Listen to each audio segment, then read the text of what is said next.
known FNAF fan games. Five Nights at Freddy's games that not many people have heard about. Obviously, there are plenty of these. This series has been around for almost 12 years, and the fan game community hasn't slowed down one bit on new releases. I personally love looking at random FNAF fan games in my personal time and finding unpopular ones that might be hidden gems. And a few months ago, I received an email from a dev with an early build of their game. I played it and thought it looked interesting, and recently I found out the full version was released. This game in question is called Jackie's Forest, a very interesting FNAF game to say the least, and that's all I'm going to say about it here. Stick around because I have my fair share of things to say about this specimen of a project, so let's waste no more time and dive into the world of Jackie's Forest. Alright, where should we start? If you said anything except night one to that question, then I hate to break it to you, you might be just a little bit brain dead, but that's okay. I'm here to help you through this process, so we're going to be starting with night one. Something I really like about Jackie's Forest is that while the night sections are usually incredibly easy, each of them are completely different. So there's going to be something new to do each night, so developing a strategy is pretty much impossible. So with that out of the way, let's move on to talking about night one, the threats we have to deal with it inside, and of course, the tools at our disposal. Personally, my favorite part of these videos is talking about the tools at our disposal, and that's funny because I'm straight up lying to you, cuh.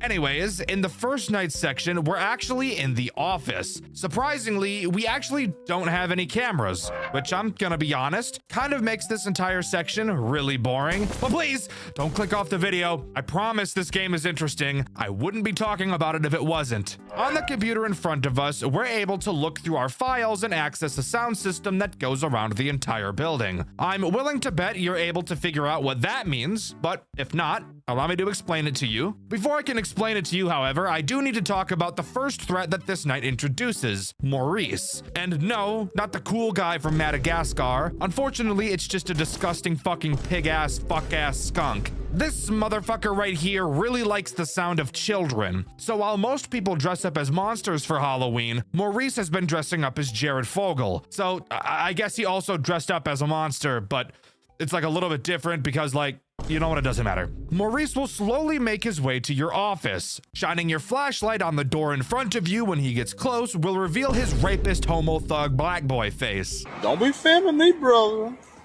You got your rapist homo thug black boys over there. What the hell are you talking about?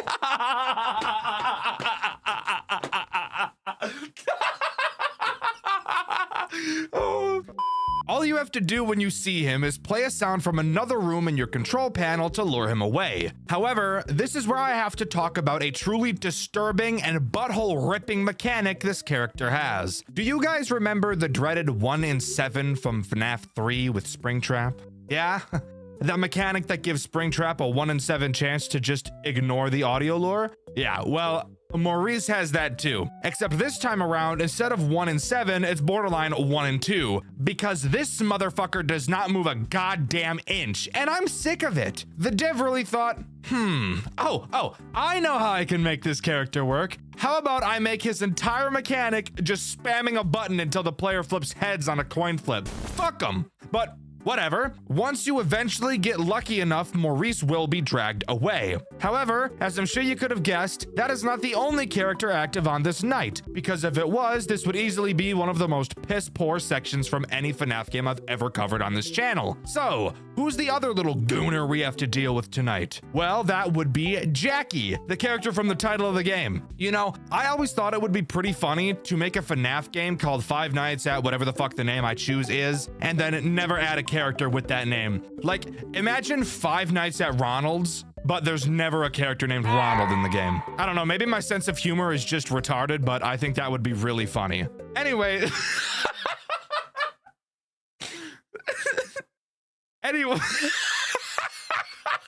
Anyways, moving on to what Jackie actually does. Jackie's goal is to attack you via the window on your left. You can flash your flashlight to that window to check if Jackie is there. However, Jackie will also just make a fuck ton of noise whenever she moves. Once Jackie gets too close for comfort, all you have to do is turn the power to your office off until you hear her leave. And then you're Bing chilling, which is a quote from Martin Luther King, I'm pretty sure. But one last thing to talk about is the fact that this night is not time-based and is is instead task-based. So you know what that means? No actual tasks have to be done. You really just have to click a button and wait for a loading bar to fill up and then click another button. So it's really just fucking time-based with a task-based blanket tossed over it. But once you finish the waiting simulator, night 1 will come to a close. But instead of just moving on to night 2, we instead get to talk about a post-night minigame because this game has those too. And trust me, the thought of doing a post-night minigame definitely does not make me want to put a hamster in a sock and start whipping it around like a mace. In this minigame, we need to help a squirrel pack food for a picnic.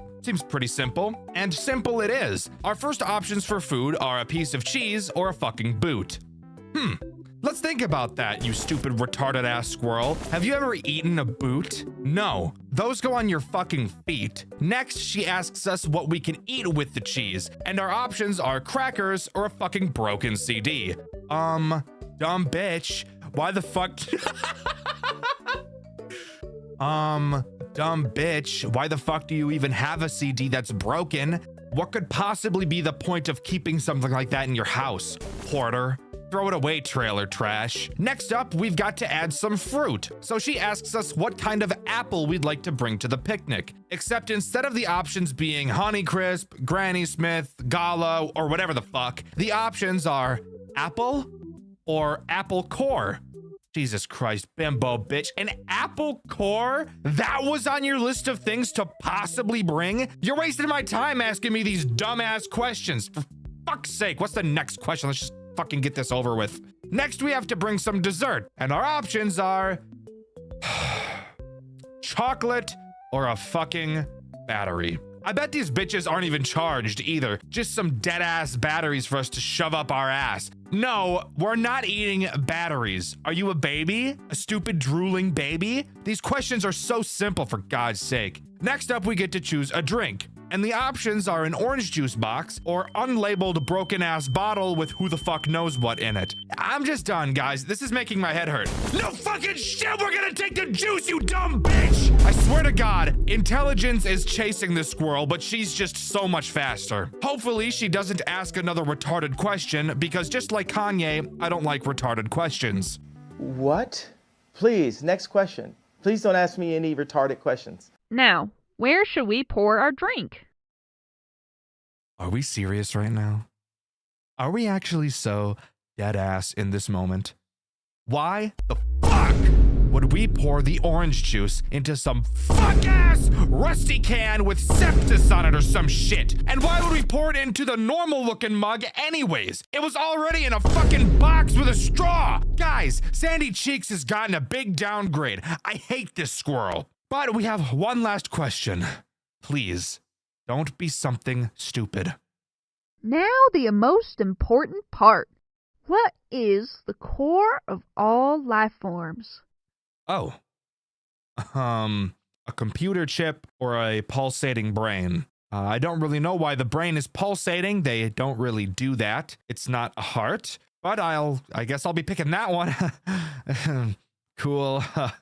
Anyways, then we go to the door to see our friends, but before we can leave, she says this. Oh, silly me. How could I forget? We're never getting out of here. So we're never allowed to leave the house. I'm stuck with this brain-dead rodent for the rest of time. Aye, gang, time to blow my shit clean off. But snapping back to reality, we do see a strange figure in the window. Not sure who that could be, but I'm going to take a guess it's probably this game's antagonist. With the minigame out of the way, we're safe to move on to night 2. With night 2 coming along, we appear to be in a new location, this time around being the maintenance room. Immediately, you'll notice your mother sitting on the table in front of us. Thank God that thing is made out of the incredibly strong material it is, because if it wasn't, you know damn well that bitch would have snapped in the middle like a twig. Anyways, we'll start talking about her in a second. To start, the way we complete this section is just by shredding a bunch of paper using the shredder in front of us. It's literally just another click and wait task-based mechanic, so really just a waiting game. You'll see in the top corner that we have 10 pages to shred. There are 2 characters attacking us this night, just like previously. However, before we talk about them, I want to talk about the fact that your shredder can jam. And if it does, all you have to do is slap it like I do to my kids when they talk a little bit too loud, and it'll go back to working as usual. Next, we have the wall behind us, which has a thermostat on it. Throughout the night, there will be several instances where you will need to change the temperature. Why do we have to do this? I have no fucking idea. Just accept it and do it, you little piglet. If you don't keep the temperature in the right spot, then you'll either die of a heat stroke or get hypothermia and die. Either way, you're dead, so just keep it at a crisp digit. Now we can move on to talking about the characters we have to deal with on this night. And of course, we'll talk about the beastly woman that is your mother first. What she does is incredibly simple. Occasionally, she'll look up at you like she thinks you're the waiter at the restaurant bringing her slop over. All you have to do is stare at her until she snaps out of it, and then you can continue doing what you were doing. Notice how your mom doesn't get up off the table either? That's probably because it's incredibly difficult for her to lift her cankles up. First world problems, am I right? The only other threat on this night is Maurice. Maurice will try to sneak up on you through the door in front of you. Apparently, we're not allowed to just keep the fucking door closed, so we'll have to hold it closed ourselves. Maurice is very quiet, so you'll have to check the door constantly to listen for him. If you hear him there, just hold the door closed and eventually he'll leave and you can go back to doing what you were doing. After shredding all 10 pieces of paper, night 2 will be completed and we can move on to the next post-night minigame, which hopefully this time will not make me want to nya paka and then do something with a train. My Russian homies know what I'm talking about. Come on, high five, hands up. Yeah, come here, bring it in right now. Come close. No. Okay, that's fine. That's okay. All right, so this minigame is just nearly as infuriating as the last one is, but I'm going to try to hold my tongue for as long as I can. In this minigame, we have to help the skunk that looks like a wolf set up a tent. So of course, the first step to setting up a tent is picking the biggest bag of marshmallows we see. Literally, what the fuck is this? You don't need marshmallows to set up a tent, you dirty slut. After picking the biggest bag of marshmallows for the skunk and his fat fuck friends, miraculously, the poles for the tent appear. And I'll be honest, I'm not a big camper myself, but I'm pretty confident that that is not what the poles of a tent look like. Next, we have to pick out enough sleeping bags for everyone that will be sleeping in the tent. All right, yes, that makes sense. Finally, something here that doesn't piss me off. And when we select the correct number, somehow the tarp is placed over the tent instead of the sleeping bags appearing. Fantastic. This makes so much sense and totally isn't about to make a blood vessel in my eye explode. Next, we need to pick a super long rope. Now, at first, I thought we would use these ropes to connect the stakes that we're going to put in the ground. But instead of that, after selecting the longest rope, we just put the stakes in the ground and just punch that rope into the fucking woods or something, because as you can see, they're nowhere to be found. After we finish the tent, all we have to do is wait for the other people to arrive. Except while we're doing that, it appears that Maurice is hit by a fucking semi or something. I have no idea. That's what it sounds like, but we don't really see anything happen. Just this disgusting render of him staring at us. But with that, we can move on to night 3. On night 3, we're stationed backstage. Once again, we do have 2 threats to deal with throughout this section, and a task-based minigame that's just clicking and waiting once again. So let's talk about that first. We're tasked this night with deleting show stage sequences from, I'm assuming, the robot's AI? I'm not really sure, but luckily for us, what we're doing doesn't actually matter all too much. We do, however, have a fuck ton of them to delete, so this night will likely be the longest we've done so far. Anyways, on to the threats on this night. Once again, we have your mother, so let's talk about her. She will just try to walk up on you because she heard you have meat in your pants. Gross. Not the type of meat we're talking about, you fucking buffoon. Once you see her, all you have to do is open up your panel and activate her sound sequence and it'll make her go away. Fun fact, the sound that actually lures her away is just the Burger King jingle, which really goes to show how down bad your mother is for food. She's eating Burger King? I didn't even think she would stoop that low, yet here we are. The other character active on this night is Jackie. You'll be able to see her on stage, which we are directly behind. Occasionally, she will leave this stage, which means in a few seconds, she will approach you. When she does, all you have to do is hold your light on her and she'll start shaking like the cashier at Wendy's when I hold him at gunpoint. And then she'll go back to the stage. But that's really it. While this night is probably the longest so far, I do feel it's probably one of the most underwhelming. But then again, if I'm being honest, the gameplay in this game as a whole whole is pretty underwhelming. Anyways, let's move on to the next post-night minigame. Just kidding, fuckhead. There is no post-night minigame this time around. Instead, we're just booted to night 4 because we're not allowed to have any fun apparently. So on night 4, we set up shop in the playroom. Why? Well, apparently we were chased in here by animatronics or something. I'm not really sure why we're here because we're never explicitly told, but we can work with it. Phone guy tells us that he'll try to work on activating the speakers to get the characters to fuck off for long enough for us to escape. But in the meantime, we'll have to defend ourselves from 3 characters instead of just 2, except it really is still pretty much just 2, but I'll explain why in a second. Let's start by talking about Jackie, since she can't seem to leave our nuts alone. Bars. She will attempt to attack us from the playhouse door. When we see her, all we have to do is close the door and she won't be able to see us. You'll also notice that unlike the door from night 2, this door doesn't have to be held closed and can actually be toggled. So what's stopping us from just holding the door closed the entire night? Well, that would be because of your fat fuck mother. That's why. She's programmed to play hide and seek. And while the phone guy says it's to play it with the children, I personally happen to know that it's really because she plays hide and seek with the waitresses and tries to hunt down the food they're carrying out to the tables before they can get it to the customers. I'm no idiot. So yeah, all you have to do to avoid her is just not keep the door closed for too long. So she really doesn't have a mechanic. She's just a consequence to abusing another mechanic. So for that reason, I'm saying she really doesn't count as a character on this night. Who does count as a character is the actual other threat on this night. The skunk dick. He will try to attack you through the playhouse window. During this night, you're equipped with 15 balls. Why? Because he's a dick, that's why. Whenever you see Maurice appear outside of your window, just throw one of the balls in his direction and that'll distract him for a while. We obviously can't spam these balls since we only have 15 of them, but if we need to, I'm willing to BME Pain Olympics myself to get 2 more. But with that, that's really all we have to do. No task this time since we're surviving, so it's a pretty typical sit and survive kind of night. But with that, this night will come to a close and we can move on to the next post-night minigame. In this minigame, we have to help your fat shit mom bake a cake. She says it's because she invited her friends over for a sleepover, but we all know your mom ate her friends because she was hungry. So she's really just baking this cake for herself, fat ass. To start, we need to grab the butter. Thankfully, it appears this time that there's nothing fucking stupid to piss me off. The only thing that really does so far is the fact that the egg, for some reason, has way more white than yolk. Like, way more than usual. That does not look natural at all. Somebody has got to check the chicken that shot that fucking thing out of its dick. Eggs come out of the dick, right? Next up, we gotta add sugar and mix that shit up like I do with all of the babies in the nursery while the nurses aren't looking. Next, we add the fuck-ass egg and the vanilla extract that smells way better than it tastes. Finally, we mix it again, add in the flour and the milk, and mix it one last time. I've made a few cakes in my time, and I'm pretty confident that we used these ingredients out of order, but fuck it, I don't really care. And while the cake is being baked, we're asked if we can find the TV remote since they're all going to want to watch something. And while I'm sure you can tell by looking at your screen where the remote is, what is much more interesting to do is slowly looking to our right, where we will begin to hear the sound of a dog scratching at the door. Click on the door, and we see this. Are you lost, little one? I'm looking for my dog. A little white one? Yes. Have you seen him? Yes. He's here with me. He misses you a lot. I was looking for his owner. Can I please see him? Of course. Come with me.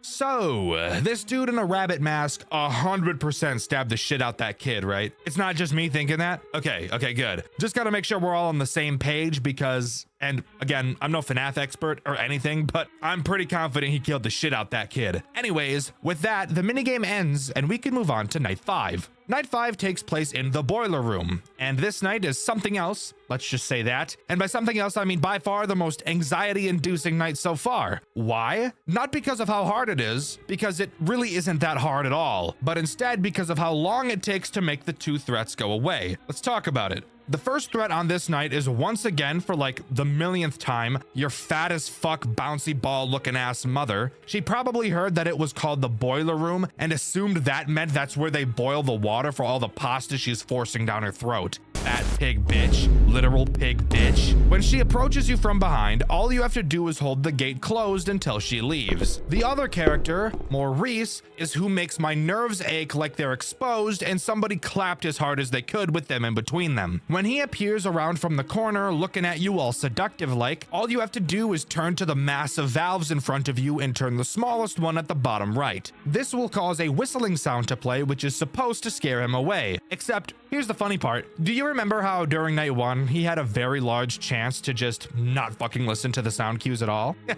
Yeah? Well, he does that here as well. Isn't that just so fucking awesome? Hell yeah, it is. We love that. This is why this section is so nerve-wracking, because this dude just doesn't ever leave.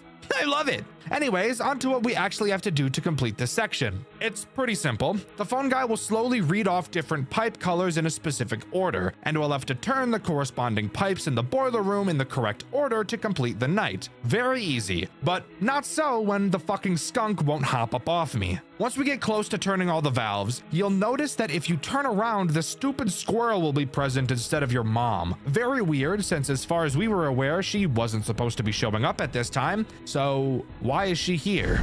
After finishing all of the valves, the building shakes. Turning around, we'll see the gate is open and the squirrel is gone. And soon after that, the building shakes again and we black out and the credits roll. Closed down restaurant is burned to the ground by boiler failure.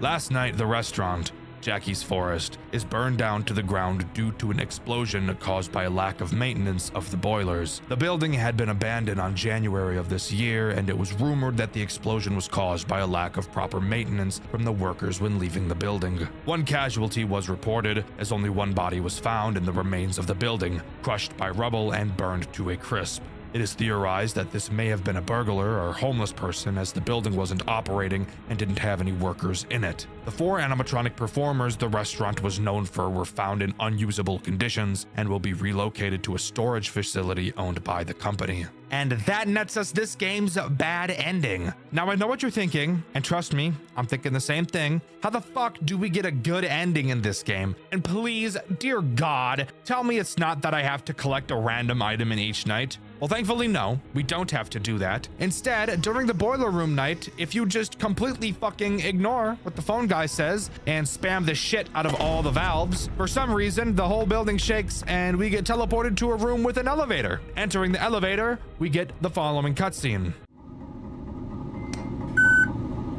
Eddie, I told you to stay in the boiler room. What are you doing? You're in grave danger. You, can't leave the boiler room, much less go into the elevator while the building is falling apart.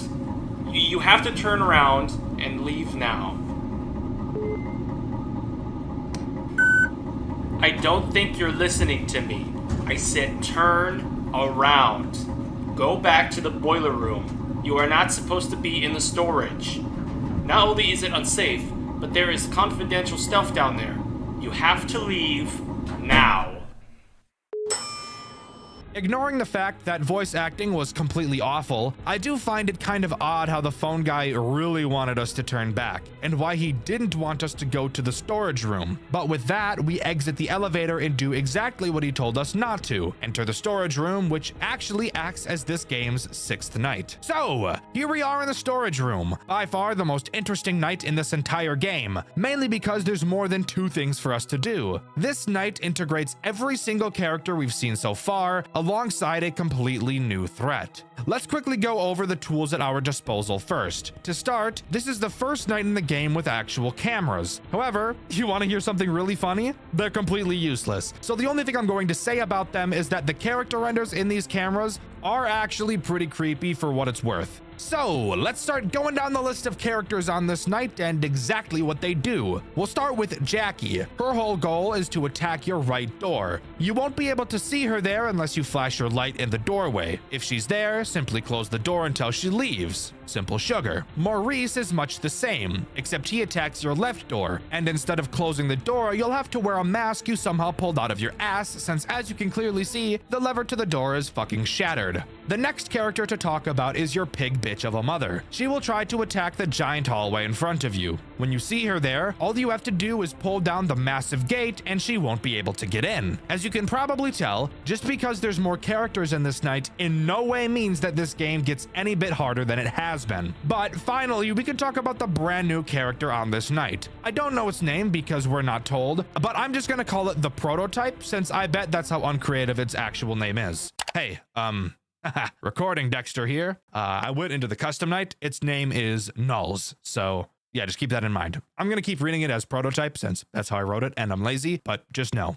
It's Nulls. The prototype has two ways to attack you, your left door and the hallway in front of you. For both instances of attack, all you have to do is put your mask on and it'll go away. This night is really fucking boring, guys, I can't lie. But with that, just survive until 6 a.m., which is much shorter than most FNAF games, and we get a new newspaper clipping. Engineer arrested after evidence is released by fire survivor in Jackie's Forest restaurant. Last night, the restaurant Jackie's Forest burned down to the ground after an explosion caused by boiler failure. The failure was caused by Eddie Garcia, a worker who was misinstructed by Harvey Turner, the engineer of the restaurant, who is being charged with attempted murder and obstruction of justice after it was revealed by Garcia that Turner had sent him to destroy incriminating evidence from the building. Garcia was able to survive and escape the fire and is being sentenced to home arrest for complicity, while Turner will be kept in custody while the case is investigated. Some evidence links him to 2 local cases, but nothing is confirmed yet. The restaurant had closed in January of this year, rumored to be because of the Maddie Denton case, a 7-year-old girl who went missing in the restaurant on September of last year. And with that, we get the good ending. As far as I'm aware, no more lore as to what the fuck is going on with the weird dude or the dead dog or the dead kid, so I'm just gonna leave it and pretend like it doesn't exist. I mean, I guess if you want to analyze it quickly from that newspaper clipping, it's kind of hinted that Turner, or the phone guy, is the one that killed the girl in the dog or something. I don't fucking know. But with that, that's all Jackie's Forest has to offer. Like I said, I was actually sent a demo of this game a few months ago by the devs, which only had the first 2 nights. And I remember thinking that this game could do something pretty cool if they polished it up a bit. And while from the demo I got, the game has definitely gotten a small upgrade, I figured I should give it a white video the moment I saw the full version was released. Overall, Jackie's Forest tries to do a lot of things, but I personally think it falls short in all of them. I don't think it does a very good job at telling its story, considering I was literally able to piece together pretty much none of it. I know there's at least 1 dead kid and a dog and some weird stranger guy that probably killed some kids, but who is he? What does the prototype thing have to do with anything? And who are any of the characters besides our own and the phone guy? That's just completely unknown to me. And on top of that, while each night is unique and I do really like that, I just feel like each night could have had something more. Because as this game stands, while I do like the character designs, I do think that those are the only memorable parts of this game. Uniqueness in FNAF games, something that isn't the most common thing in the world. I'm sure as FNAF players, we can all agree that something interesting that we've never seen before coming around is something we don't see all too often. But you better believe we suck it up whenever we get the chance to sink our big meaty claws into it. The game we'll be talking about today is a bit older. Being created 5 years ago, I'm honestly surprised I had never heard of it before, as it truly is one of the most unique FNAF fan games I've ever talked about on this channel, with a unique art style, interesting yet incredibly confusing story, and a mixture of a bunch of different game styles and mechanics. Join me today as we dive into the intricately crafted world of the Freddy Files. The Freddy Files is actually broken up into chapters instead of nights, and from the sounds of it, I'm pretty sure that each chapter of the game is 1 hour of the one night that takes place during this game. Upon starting the game, we're greeted to an opening cutscene. Our character is on the phone with 911, saying that while working, the door to the building closed and locked itself so he can't get out.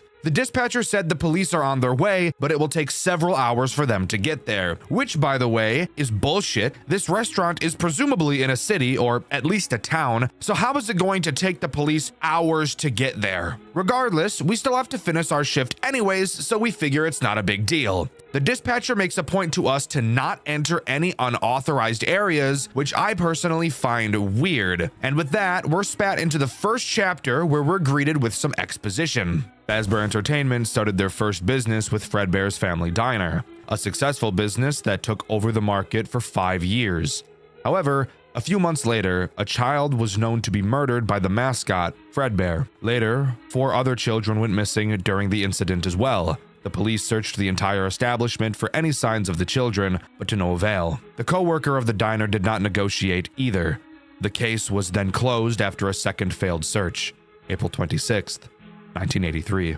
And with that, we're ready to begin the chapter. And this is where you'll notice this game is not your typical FNAF game, which is exactly why I wanted to cover it. This game, while yes, has a survival system like Five Nights at Freddy's, it's more of a top-down free roam than anything else. Whoa, what the fuck? Whoa.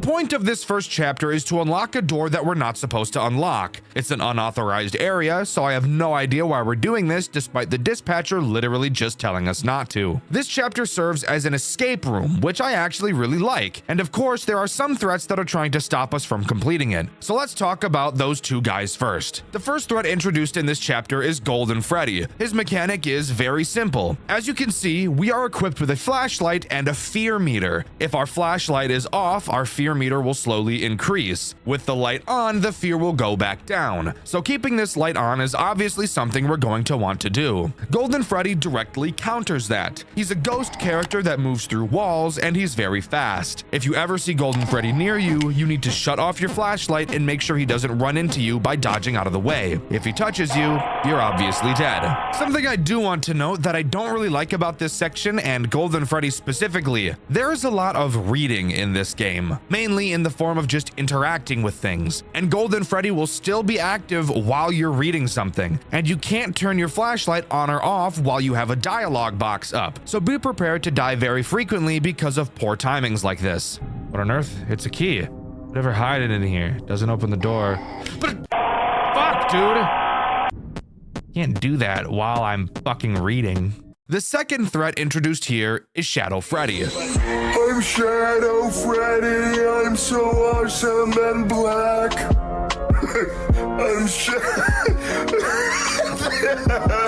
I'm black.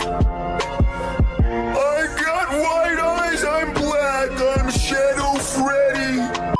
Shadow Freddy, while being awesome and black, is a much more stressful character to deal with as he's a lot more random. Occasionally, you will hear him growl. When you do, you'll notice that your fear will start increasing even if your flashlight is on. This signals to you that you need to go find him somewhere in the building that he'll teleport to at random. When you find him, all you need to do is hold your flashlight on him and he'll go away, wherein your fear will start to decrease again. Now, these two together, in all honesty, are not that difficult to deal with. So let's talk about what exactly we have to do to open that stuck door. To start, near the stage you'll find a vent. Interacting with it will tell you that something is inside, but you can't reach it. Moving down to the kitchen, inside you'll find a safe that requires a code that we don't have. Just outside of the kitchen are some random planks and sticks for some reason. Using one of the sticks, we can go back over to the vent and fish out the item, which we find is a key. This key, unfortunately, doesn't unlock the door, but it does unlock something else. Moving down to the office, inside there is a locked box. Using the key we got from the vent, we can open it. Inside, there are several animatronic heads, but more importantly, there's a remote. Using this remote, we can turn on the monitor in our office, which will then display the code to the safe.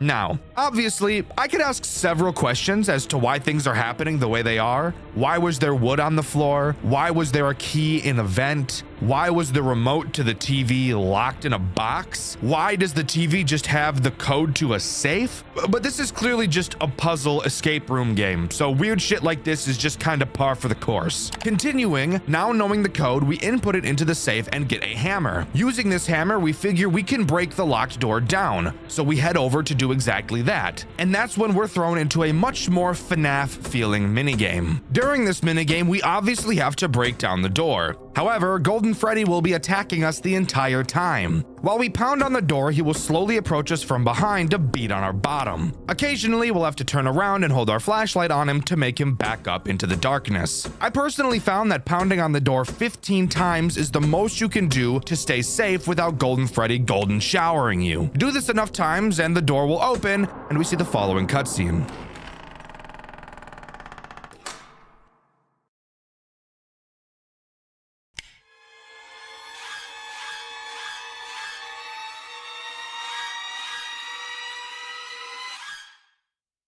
So yeah, we stumble upon the body of 3 of the dead children. truly gruesome. However, I also have to ask why there quite literally is nothing inside of this massive room. Who knows? We reflect on what we saw and realize that 4 kids went missing, yet we only saw 3. Before we can think about it more, we hear the rest of the characters in the building activate. And knowing our lives are about to get a lot more difficult, we can move on to Chapter 2. Chapter 2 moves much more into a typical FNAF game. When we load in, we find ourselves in an office. We know from the last chapter that all of the characters have activated, so now we have to hunker down and defend ourselves. So let's go over the tools at our disposal. To start, if we turn around, we'll find our cameras. They're just cameras. Nothing crazy to talk about here. Turning back in front of us is where things start to matter. To start, you'll notice on the left and right doors, we'll be able to set off an alarm system. When you use these alarms, your computer's RAM will increase. Now, unlike actual computer RAM, once you stop using the alarm, the RAM usage will not go back down, which again, doesn't make any sense because that's not how RAM works, but whatever. What you have to do is manually delete the RAM by holding the delete RAM button on your monitor. That doesn't really make sense, but it's clear the dev isn't very tech savvy, but that's okay. Also on our monitor are 2 more alarms, Alarm 15 and Alarm 24. We're not going to worry about Alarm 24 right now. Alarm 15 is an alarm that plays directly in front of you. The phone guide describes this area of the building as outside, so I'm imagining it's literally a window to outside of the building. You just can't tell because it's dark as fuck. Same with the other 2 alarms, it will also increase your RAM usage. Now let's talk about the threats this chapter introduces. Fun fact, there's 3 of them: Freddy, Bonnie, and Chica. I'm going to talk about Bonnie and Chica at the same time since they do the exact same thing. They will try to make it to either of your doors respectively. Bonnie attacks the left, Chica attacks the right. Once they enter your office, they will quite literally be directly in your fucking face, with their rank ass breath searing your nose hairs. All you have to do is hold the alarm on whichever side they went to and they will quickly leave. But there is one other path they both can take as well, and that's to the window in front of you. When they're out there, play Alarm 15 and they will return right to outside of your door, where they will then soon enter your office, giving you little time to delete RAM between those moments. Freddy is the final threat introduced in this chapter, and he works much the same as Bonnie and Chica, with one major change that honestly makes him easier than the other 2 we've talked about already. When he enters your office, he'll stand directly in front of you, so you can actually play the alarm on either side and he will leave. The only other change he has from Bonnie and Chica is that you have to play the alarm on him for a lot longer. Just like them, he can also go to the window, but the same rules apply to him. Chapter 2 is really just an introduction night, and despite the fact that you can see Foxy on stage, he never activates, which really means you never have to check the cameras throughout this entire chapter. And on top of that, since Foxy didn't activate and we never used Alarm 24, something tells me that Chapter 3 will also be taking place in this office, so let's move on to that. So, turns out we're actually not on to Chapter 3 quite yet. If you remember at the start of Chapter 2, we saw 12 a.m. Well, at the beginning of this next section, we see 1 a.m., which would mean we're still currently in Chapter 2. This hour is back to the top-down gameplay we saw in Chapter 1. This time around, we see our character get absolutely fucking bodied by some random guy. Oh my god, oh dear lord. Oh, he's dead. Oh, he's dead as fuck. He's dead as disco, bro. Dead as shit. He's Dunyan rings. In the note we get on this night, he says he kidnapped us to play a game, and we'll be playing with some minions. Fantastic. The gameplay of this night has us unlocking a door, which takes forever. Seriously, look at this. Oh my god. Really? So yeah. That's a lot of fun. While this is happening, we'll have to constantly be checking the doors to our left and our right. Going up to them, we can listen for growling. If we hear growling, all we have to do is run to the closet in the middle of the office and hide until they go away. However, if we stay in the closet for too long, we'll be killed by another character. Why am I getting raped from all angles today, huh? After we fully unlock the door, I fully expected this section to come to an end, but no. Not quite. Instead, we get thrown into a fucking Shadow Freddy boss fight. What the fuck? Whoa. What the fuck? Boss. And unironically, this boss fight is better than the only boss fight in Heartbound. But let's be honest, that's not very hard to beat. You'll have to dodge these little colored things, not really sure what the hell they're supposed to be, and then he'll start throwing pizzas at you, which are super not fun to dodge. These stupid pizzas were actually the only thing I took damage to in my playthrough, which you can see over on my second channel, Dxtr Black. And finally, he drops these things. I don't know what they are. At first I thought olives, but then I thought about it and that doesn't make any sense. Comment down below if you know what these things are. But after you complete the fight, you'll find the body of the child who supposedly possessed Freddy, and he bleeds on the floor, which would imply to me that the kid was alive and we just killed the fucking child. If that's the case, does that mean we're clinically insane? Maybe so. We learned that we were never allowed to tell the police about the missing kids because he brought us here or something. I'm not totally sure why we can't tell the police. My only guess is something along the lines of it'll look like we killed them all. I'm not really sure at the moment, but I'm sure we'll learn plenty more. For now, let's continue. Now we move on to the next section of this game. We're still in chapter 2, except now it's 1:30 a.m. That's right, we're really splitting this game up into as many pieces as we can, and I'm all for it. Unfortunately, there's literally nothing interesting for me to talk about during this section. We're back in the office area, except literally nothing has changed since the first time we played this. Freddy, Bonnie, and Chica move slightly faster, but nothing new is actually introduced. So let's move on to 2 a.m. 2 a.m. actually marks the beginning of chapter 3, which means we have something interesting to talk about. We learn that the building got shut down due to it being disgusting as fuck. Food all over the floor, little kid throw up down the backs of the robots, all the nasty shit. During this section, we play as a temporary janitor, so I guess we just have all the fucking jobs now, huh?